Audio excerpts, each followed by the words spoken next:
कल हमारे मल्लिकार्जुन जी कह रहे थे औरों के कुत्ते हो सकते हैं, हम कुत्तों वाली परंपरा से पले बड़े नहीं हैं। कोई भी व्यवस्था हो, लोकतांत्रिक हो या अलोकतांत्रिक हो, जनशक्ति का मिजाज कुछ और ही होता है।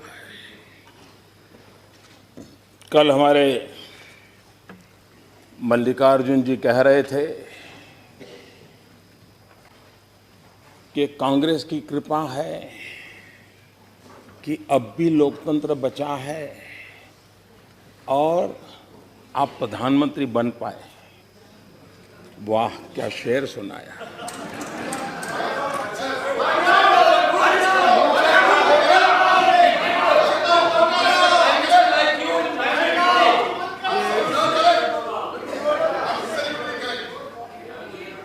बहुत बड़ी कृपा की आपने इस देश पर, लोकतंत्र बचाया। कितने महान लोग हैं। लेकिन अध्यक्षा जी, उस पार्टी के लोकतंत्र को देश भली भांति जानता है। पूरा लोकतंत्र एक परिवार को आहूत कर दिया गया है।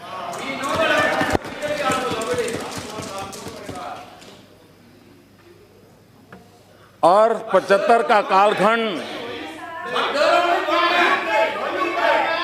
माननीय अध्यक्षा जी, 75 का कालखंड जब देश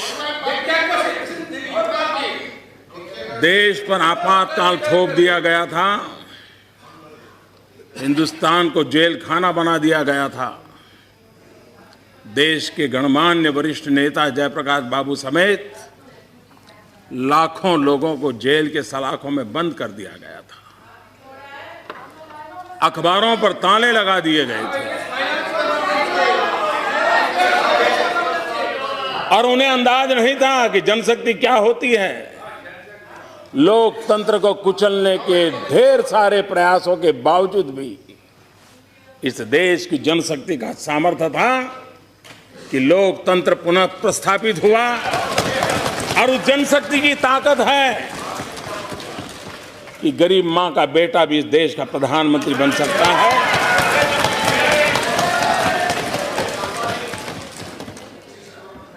और इसलिए राष्ट्रपति जी ने जनशक्ति का उल्लेख करते हुए जो कहा है, चंपारण सत्याग्रह शताब्दी का वर्ष है। इतिहास सिर्फ किताबों की अटारी में पड़ा रहे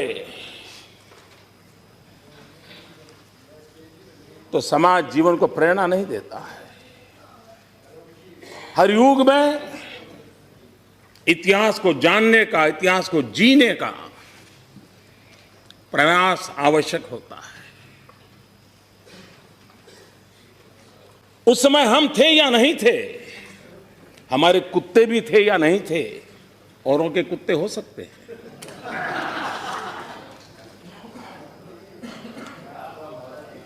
हम कुत्तों वाली परंपरा से पले बड़े नहीं हैं।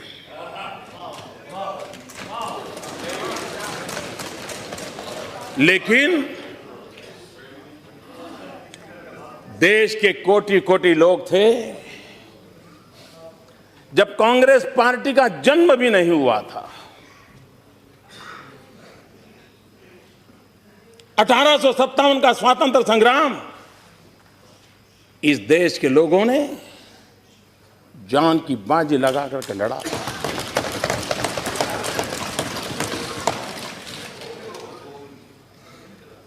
और सबने मिल करके लड़ा था। संप्रदाय की कोई भेद रेखा नहीं थी। और तब भी कमल था, आज भी कमल है।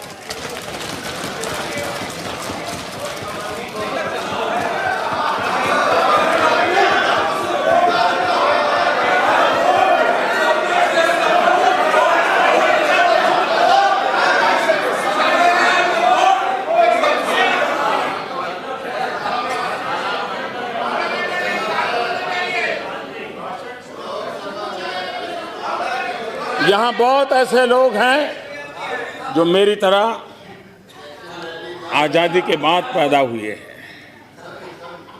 और इसलिए हम में से बहुत लोग हैं जिनको आजादी के लड़ाई में सौभाग्य नहीं मिला, लेकिन देश के लिए जीने का तो सौभाग्य मिला है और हम जीने की कोशिश कर रहे हैं।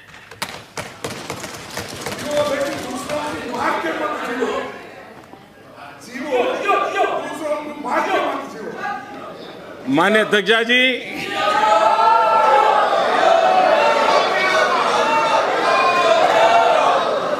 और इसलिए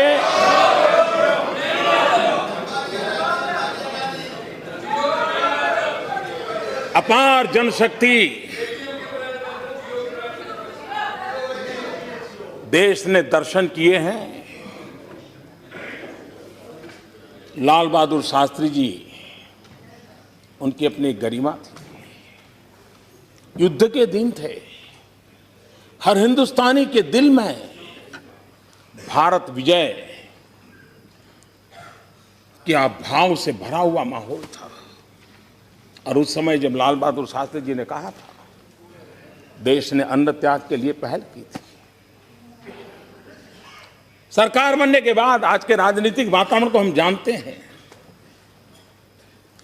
ज्यादातर राज्य व्यवस्थाओं ने, राजनेताओं ने, राज्य सरकारों ने, केंद्र सरकारों ने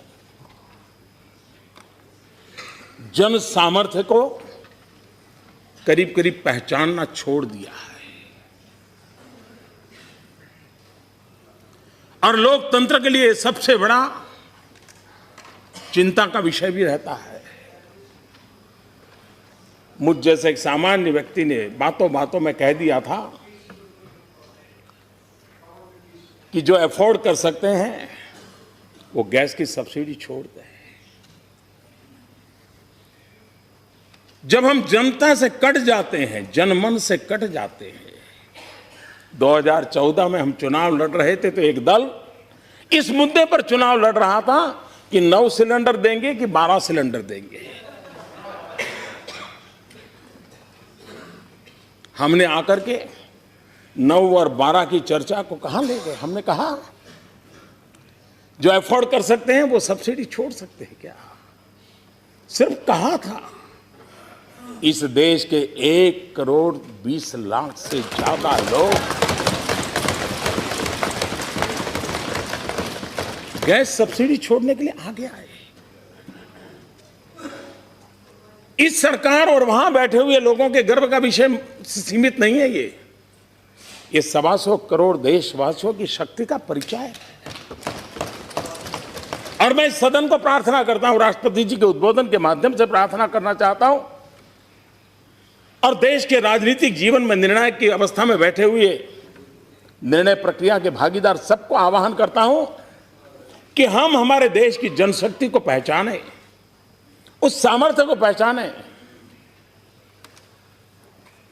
हम भारत को नई ऊंचाइयों पर ले जाने के लिए जन आंदोलन की अवधारणा लेते हुए एक सकारात्मक माहौल बना करके देश को आगे बढ़ाने की दिशा में काम कर रहे हैं।